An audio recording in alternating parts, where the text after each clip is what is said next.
নমস্কার শ্রোতা বন্ধুরা, বাংলার উপকাহিনীতে আপনাদের সবাইকে স্বাগত। আজ আপনারা শুনছেন বিখ্যাত সাহিত্যিক প্রেমেন্দ্র মিত্রের লেখা চেঞ্জে গেলেন পরাশর বর্মা।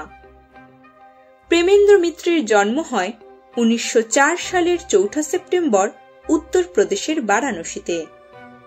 তিনি তার সাহিত্যের জন্য রবীন্দ্র পুরস্কার, একাডেমি পুরস্কার এবং পদ্মশ্রী সম্মান লাভ করেন। প্রেমেন্দ্র মিত্র সৃষ্ট জনপ্রিয়তম চরিত্র পরাশর বর্মা পেশায় গোয়েন্দা হলেও নেশায় কবি। শুরু হচ্ছে চেঞ্জে গেলেন পরাশর বর্মা।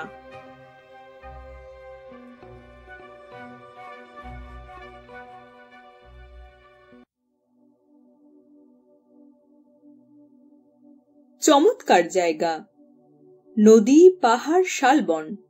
চলে এসো এখনই। পোস্টকার্ডে ওই কটি কথা আর তার নিচে সই। পরাশর। পরাশর ছাড়া এরকম অনুরোধ আর এমন অদ্ভুত চিঠি কে লিখতে পারে? চমৎকার জায়গা হলেই যেন হলো। আমার কাজকর্ম নেই, পয়সা কড়ির ভাবনা নেই, এসো বললেই আমি যেন চলে যেতে পারি।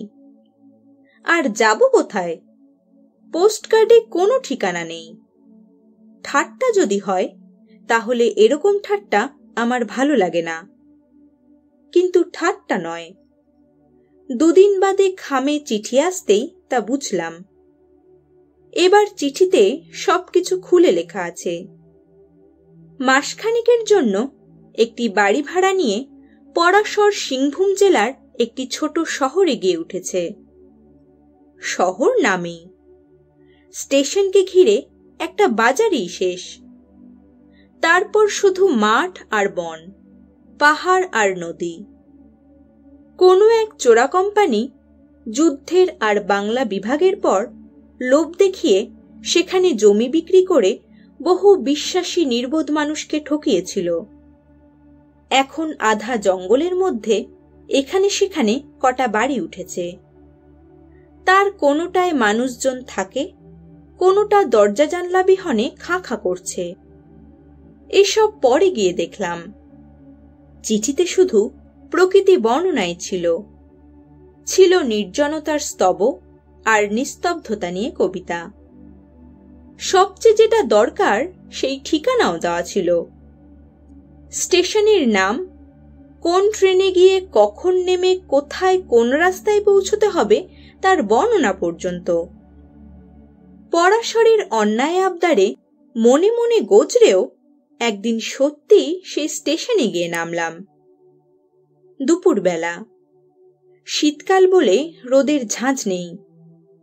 অন্য কোনো বাহন, এমনকি সাইকেল রিক্সা পর্যন্ত না থাকায় গরুর গাড়িতে ঢিকোতে ঢিকোতে যেতে যেতে মন্দ লাগলো না জায়গাটা।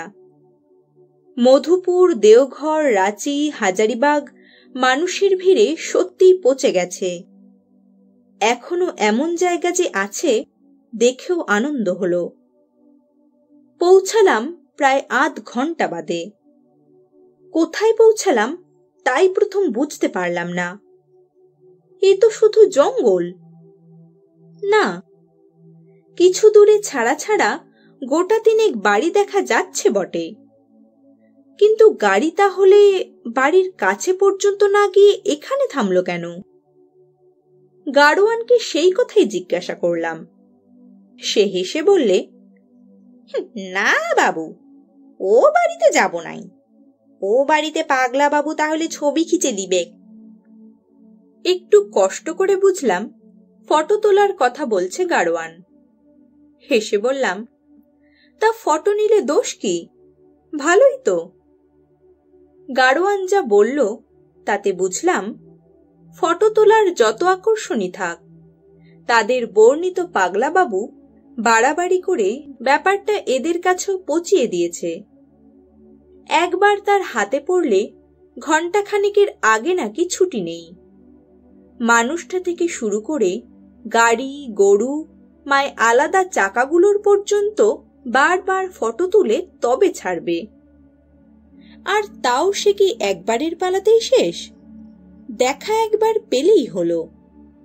আগে ফটো তোলা হয়েছে বললেও নিস্তার নেই। পাগলা বাবুটি যে কে তখনই খানিকটা অনুমান করে ফেলেছিলাম। গাড়োয়ানকে অনেক আশ্বাস দিয়ে বাড়ি পর্যন্ত নিয়ে গিয়ে দেখলাম আমার অনুমান নির্ভুল। পাগলা বাবু আর কেউ নয়, আমাদের পরাশর। গাড়োয়ানকে যে আশ্বাস দিয়েছিলাম তা রক্ষা করতে পারলাম না পুরোপুরি। আমায় সাদর সম্ভাষণ জানাবার সঙ্গে সঙ্গে গাড়োয়ানের দুটো ছবি না নিয়ে সে ছাড়লে না। সেই সঙ্গে আমারও ওই অবস্থায় গোটা তিনেক বিভিন্ন পোজে। ট্রেনের ধকলের পর মুখ হাত পা পর্যন্ত না ধুয়ে, দুদণ্ড না জিরিয়ে এই ছবি নেওয়ার জন্য মডেল হওয়া কি মধুর যে লাগলো তা বোধহয় বলবার দরকার নেই। দুদিন পরাশরের সঙ্গে কাটাবার পর তার নতুন নেশায় প্রায় পাগল হয়ে উঠলাম। এর চেয়ে বুঝি কবিতার নেশা ভালো ছিল। এই জনমানবহীন জঙ্গলে এসেও তার ফটো তোলার বাতিক এমন জাগিয়ে উঠেছে জানলে কে আসতো এখানে। দিন রাত ফটো তোলা নিয়েই আছে। হয় যেখানে সেখানে ছবি তুলছে, নয় বাড়ির যে ঘরটা ডার্করুম বানিয়েছে তারই ভেতরে আছে সে ধিয়ে। বাইরে কোথাও বেরোলে তো একটা নয়, সঙ্গে একেবারে দুটো ক্যামেরা। মানুষজন থেকে গাছ পাথর সবকিছু সেই ক্যামেরায় ধরা চাই। এই মাত্রা ছাড়া বাতিকের দরুন এই নির্জন দেশেও পাগলা বাবু বলে তার খ্যাতি যে বেশ ছড়িয়েছে, কদিন তার সঙ্গে একটু একটু বেরিয়েই ভালো করে টের পেলাম। রাখাল ঠাকাল চাষি টাসি এখন অবশ্য ফটো তুলতে দিতে আপত্তি সবাই করে না, কিন্তু দূর থেকে দেখেই সরে পড়ার দৃষ্টান্ত বহু চোখে পড়ল। আর পিছনে শুধু নয়, সামনেই যে তারা হাসে সে তো পরাশর নিজের চোখেই দেখতে পায়। কিন্তু পরাশরের তাতে লজ্জা নেই। এই ফটোর বাতিক থেকে একটা অমন উপকার হবে তা অবশ্য তখন ভাবতে পারিনি। আমাদের কাছাকাছি জঙ্গলের মধ্যে আর দুটি মাত্র বাড়ি, তার একটি লোকজনের অভাবে তালা বন্ধ, আর একটিতে এক বৃদ্ধ দম্পতি থাকেন। প্রতিবেশী হিসেবে তাদের সঙ্গে সামান্য পরিচয় হয়েছে। পরাশরের কাছে একটু আভাস পাবার পর তাদের জীবনের একটা অত্যন্ত করুণ ব্যাপারের কথা আগেও কিছু শুনেছি বলে মনে পড়েছে। তাদের একটিমাত্র মেয়ে শুভা আজ বছর 2 হলো নিরুদ্দেশ।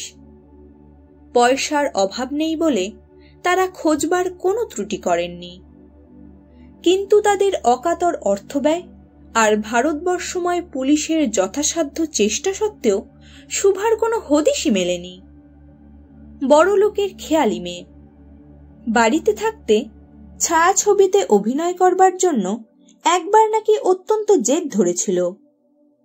বাপ মা তাতে বাধাই দিয়েছিলেন তখন মেয়ের ভালোর জন্য, কিন্তু এখন তাদের সেজন্য আফসোসের সীমা নেই। ফিল্মে গিয়ে অভিনয় করতে অনুমতি দিলে এমন করে তো আজ তাকে হারিয়ে জীবন স্মৃত হয়ে থাকতে হতো না। তাদেরই আত্মীয় স্থানীয় যে ছেলেটি তখন তাদের বাড়িতে আসতো যেত এবং শুভাকে সিনেমায় ঢুকিয়ে দেওয়ার আশা দিয়ে যে তার মনে ওই জেদ ধরিয়েছিল বলে বিশ্বাস, আশ্চর্যের বিষয় মেয়েটি নিরুদ্দেশ হওয়ার কিছু পরে তারও আর খোঁজ পাওয়া যায়নি। বুড়ো বুড়ির ওই মেয়েটিই ছিল চক্ষের মণি। তাকে হারিয়ে বাড়িতে টিকতে না পেরে তারা মনের অস্থিরতায় তীর্থ ভ্রমণে বেরিয়ে পড়েন। কিন্তু ভাগ্য তাদের উপর সত্যি নিষ্ঠুর। ত্রিচিনাপল্লিতে আরো বহু যাত্রীর সঙ্গে যে নৌকায় তারা কাবেরী পার হয়ে তাঞ্জোরের মন্দির দেখতে যাচ্ছিলেন, সে নৌকো ডুবে গিয়ে যাত্রীদের অধিকাংশই মারা যায়। কিন্তু মরলে যাদের হাড় জুড়োয় অনেক শাস্তি এখনো বাকি বলেই তারাই আশ্চর্যভাবে আর কয়েকজনের সঙ্গে রক্ষা পান। তীর্থ থেকে ফিরে নিজেদের বাড়িতে বাস করা তাদের পক্ষে অসম্ভব হয়েছে। বছরখানেক হলো এই নির্জন জায়গার বাড়িটিতে তাই জীবনের শেষ কটা দিন তারা স্বেচ্ছা নির্বাসন নিয়ে আছেন। বুড়ো বুড়ির সঙ্গে প্রথম যেদিন পরাশর দেখা করতে নিয়ে যায়, সেদিনই প্রসঙ্গক্রমে বৃদ্ধের ওই নৌকাডুবির কথা বলতে গিয়ে গলাটা ধরে গিয়েছিল। কি পাপ করেছি আর জন্মে জানি না, নইলে আমাদের মতো বুড়ো বুড়িকে অমন সুযোগ পেয়েও জম পায়ে ঠেলে যায়। অত হতাশ হবেন না সাধনবাবু, ভাগ্য মিছিমিছি হয়তো আপনাদের বাঁচায়নি, হয়তো আবার মেয়েকে ফিরিয়ে দেবে বলেই এই পরমায়ুটুকু দিয়েছে। সাধনবাবু একটা দীর্ঘশ্বাস চেপেছেন। বৃদ্ধার চোখের অসুখের জন্য ঘরের দরজা জানলা সব বন্ধ, কিন্তু আধো অন্ধকার ঘরেও বৃদ্ধার চোখটা যেন ছলছল করে উঠেছে টের পেয়েছি। সাধনবাবু একটু তবু খাড়া আছেন, বৃদ্ধা কিন্তু একেবারে ভেঙে পড়েছেন। শোকের সমুদ্র পার হয়ে এখন কেমন একটু জ্বর ভরতগোছের অবস্থা। ঘর থেকে বাড়ি হন না।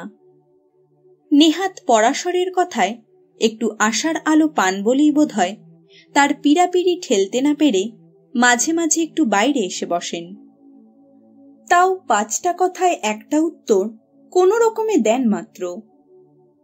মুখে সারাক্ষণই কেমন একটা নির্বোধের মতো অসহায় হাসি লেগে আছে, সেটা আরো করুণ, যেন সমস্ত চোখের জল শুকিয়ে গিয়ে মরা নদীর বালি আর নুড়িগুলো বেরিয়ে আছে। পরাশরের বুঝি মরা মানুষের মধ্যেও সাড় ফেরাবার একটা আশ্চর্য ক্ষমতা আছে। নানা রকম মজার কথা বলে মেয়েকে ফিরে পাবার নানাভাবে আশ্বাস দিয়ে সে মাঝে মাঝে গিয়ে কিছুক্ষণের জন্য অন্তত তাদের কতকটা চাঙ্গা করে তোলে। তার সে ফটো তোলার বাতিক থেকে অবশ্য এদেরও রেহাই নেই। বাড়িটার বাইরে থেকে ভেতর থেকে অন্তত সে 10 বার ছবি তুলেছে। যে ঘরটায় আমরা সাধারণত গিয়ে বসি, সেই ঘরটার ছবিই একদিন তোলার জন্য বায়না ধরলে। এত দুঃখের মধ্যেও ফোকলা মুখে একটু হেসে সাধনবাবু বললেন, দাঁড়ান, জানলাগুলো তাহলে খুলে দিই।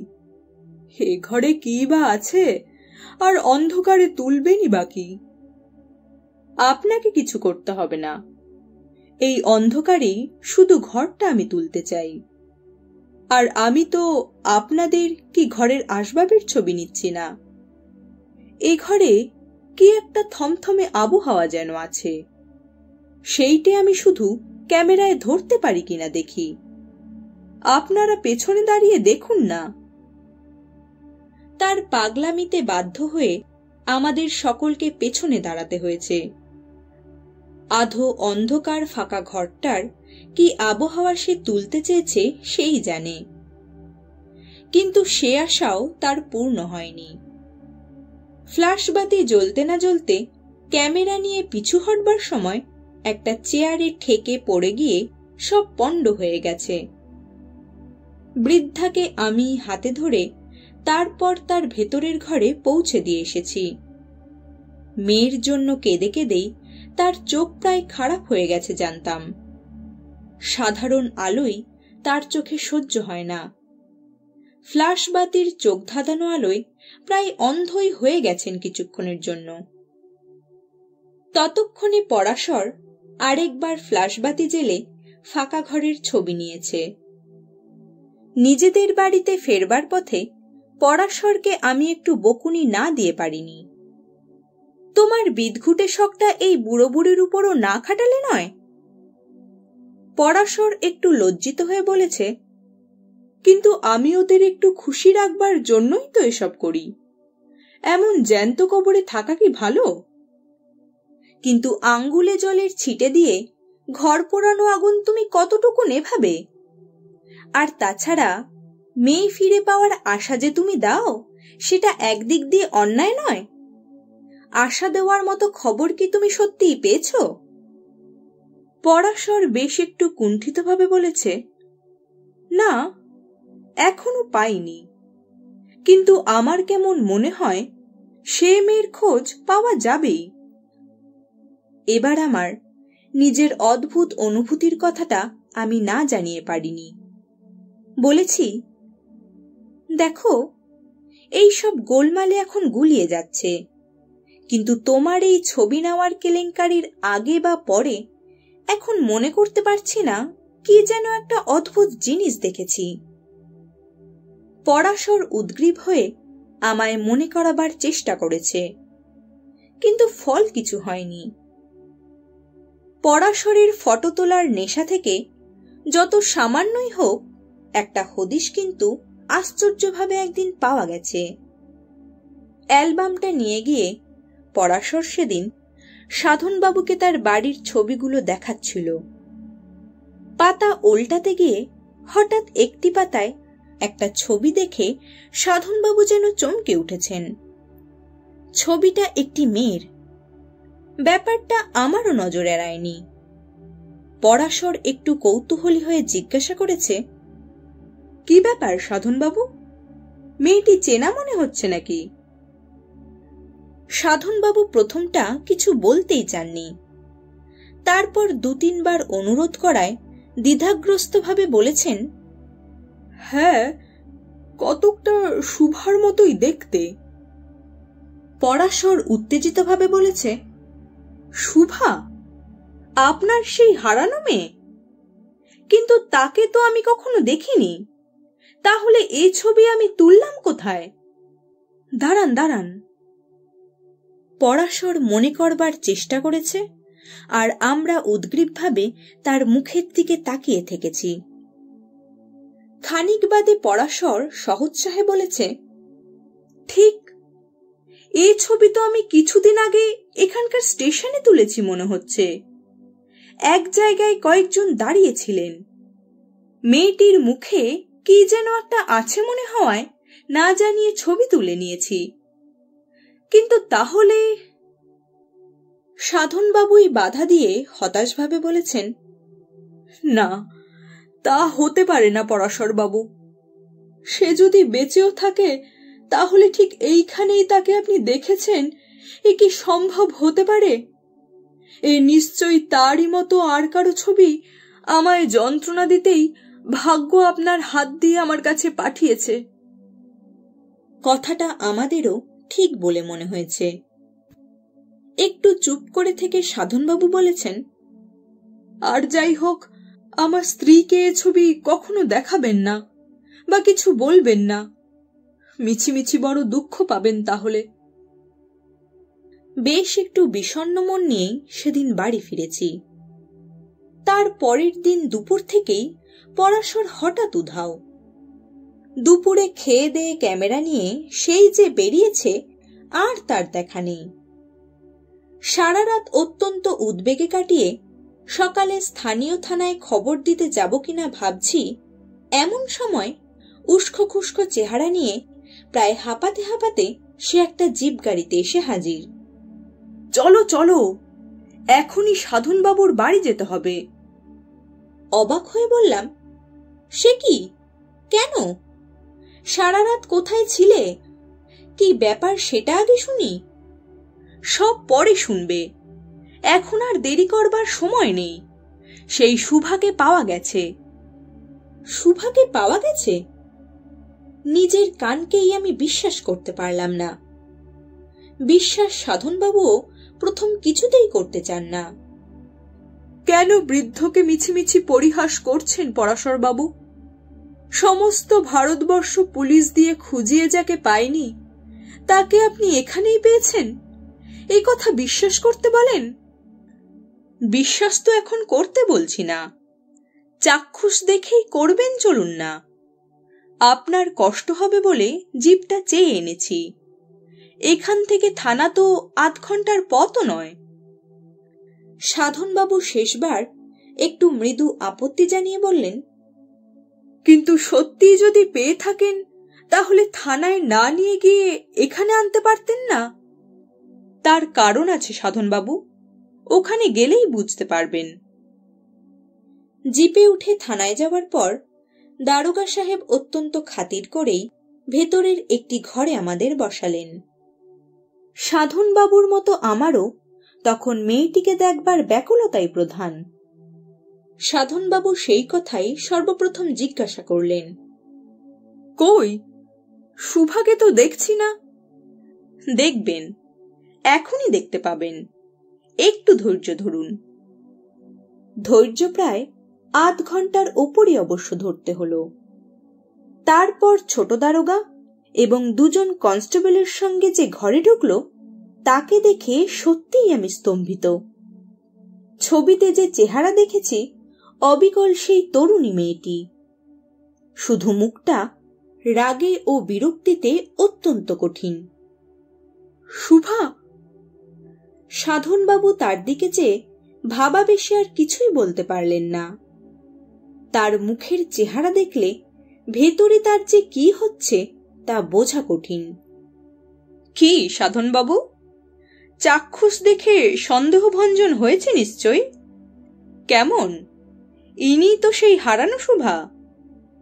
পরাশর হেসে বললে। সাধনবাবু কোনো উত্তর দিতে পারলেন না, শুধু মাথা নাড়লেন। পরাশর আবার বললে, অবশ্য ইনি আপনার মেয়ে নন, যেমন আপনিও সাধনবাবু নন। ঘরের ভেতর একটা বোমা ফাটলেও অত চমকে উঠতাম না বোধহয়। সাধনবাবু নয়? মুখ দিয়ে আপনা থেকে বেরিয়ে গেল। না, ইনি হবু অভিনেতা কমলাক্ষ রায়। সুভাকে ফিল্মে নামাবার আশা দিয়ে ভুলিয়ে যিনি তাকে নিয়ে পালিয়েছিলেন। মেকআপটা এবার তাহলে ওদিকের বাথরুমে গিয়ে তুলে আসুন কমলাক্ষবাবু।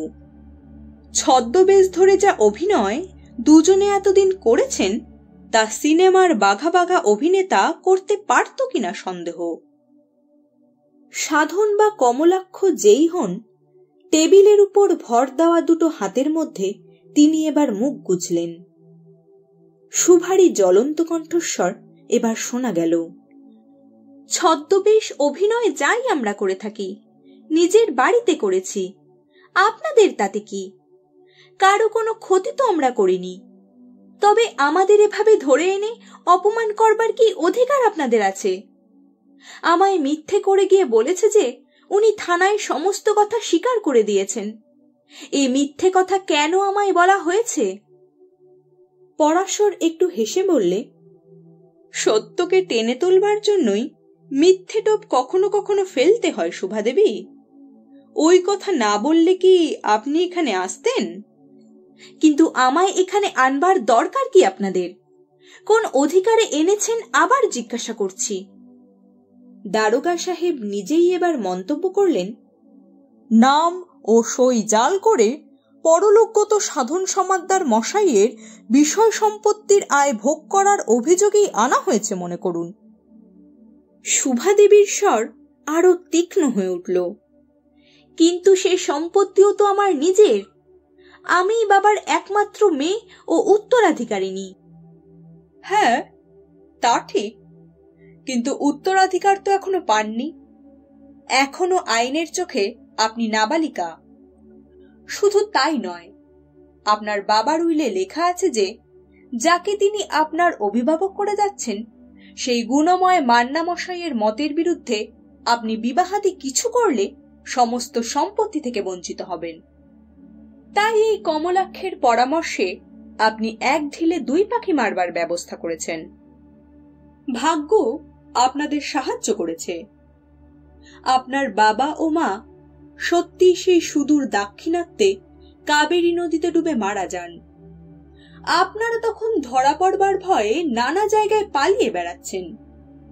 কাগজে সে সংবাদ পাবার পরই এই ফন্দি আপনাদের মাথায় আসে।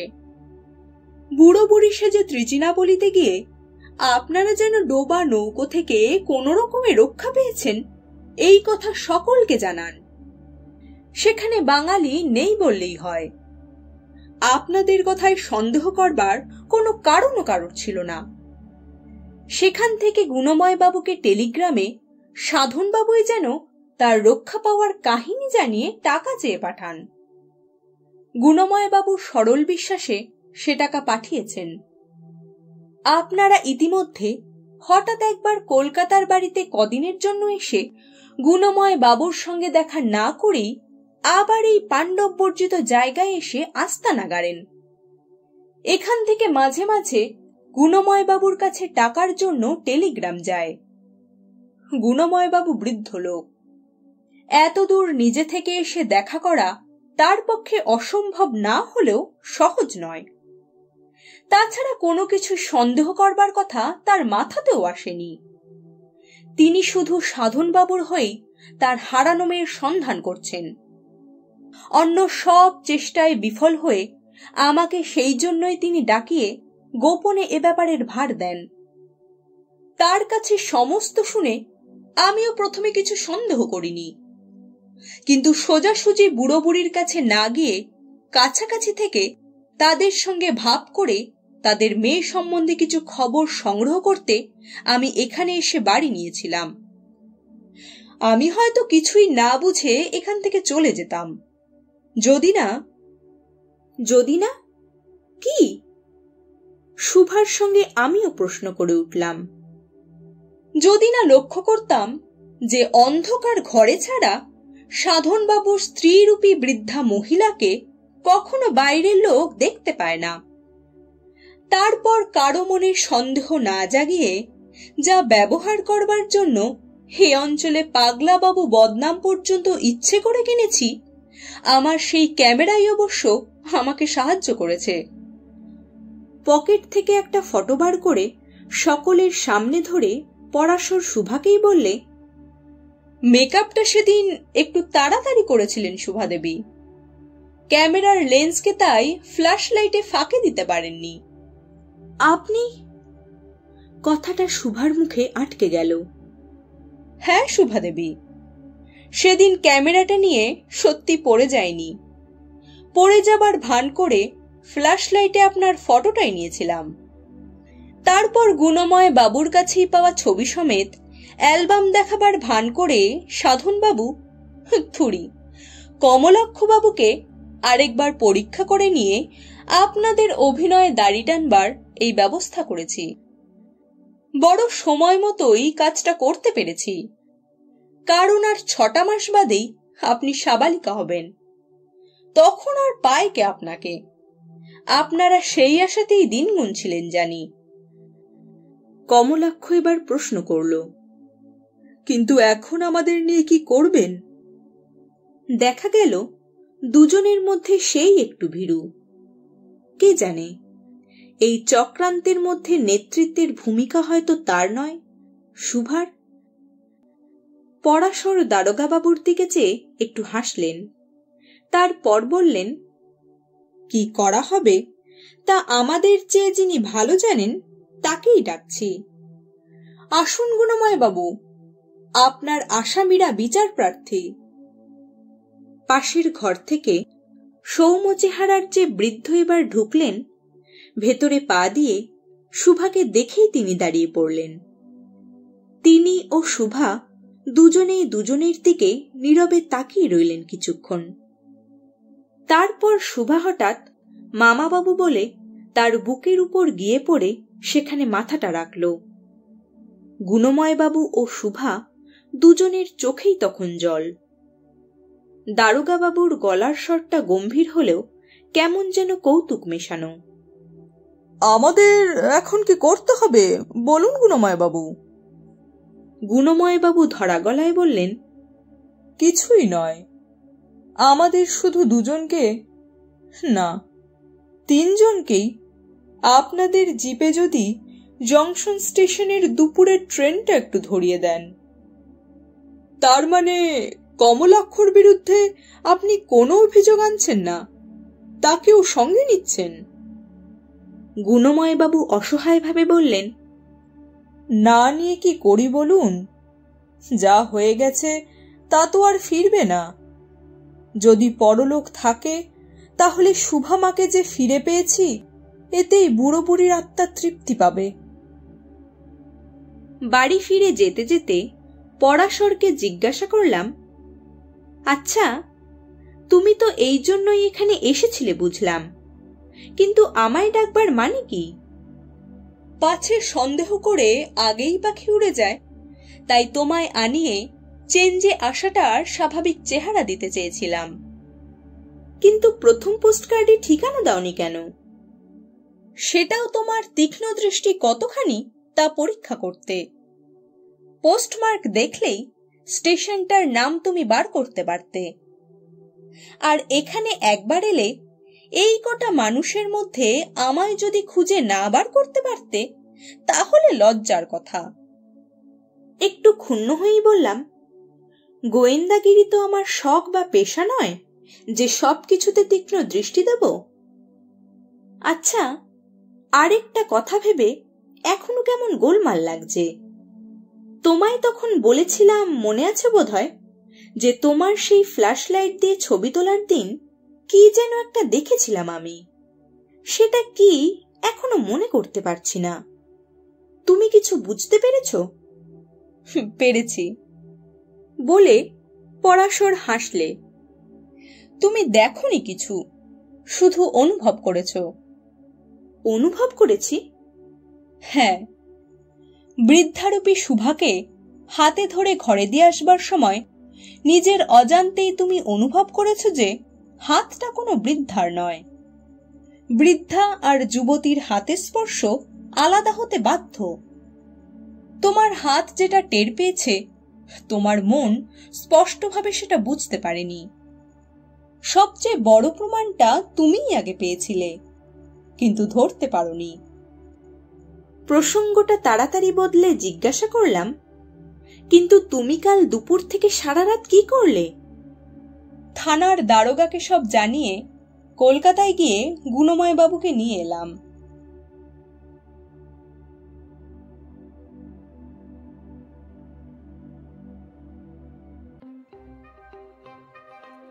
এতক্ষণ বাংলার উপকাহিনীতে আপনারা শুনছিলেন বিখ্যাত সাহিত্যিক প্রেমেন্দ্র মিত্রের লেখা চেঞ্জে গেলেন পরাশর বর্মা। আশা করি আমার প্রচেষ্টা আপনাদের ভালো লেগেছে। এরকম আরো সুন্দর সুন্দর গল্প শুনতে বাংলার উপকাহিনী এই চ্যানেলটিকে লাইক, শেয়ার এবং সাবস্ক্রাইব করুন। সবাই ভালো থাকবেন, সুস্থ থাকবেন। নমস্কার।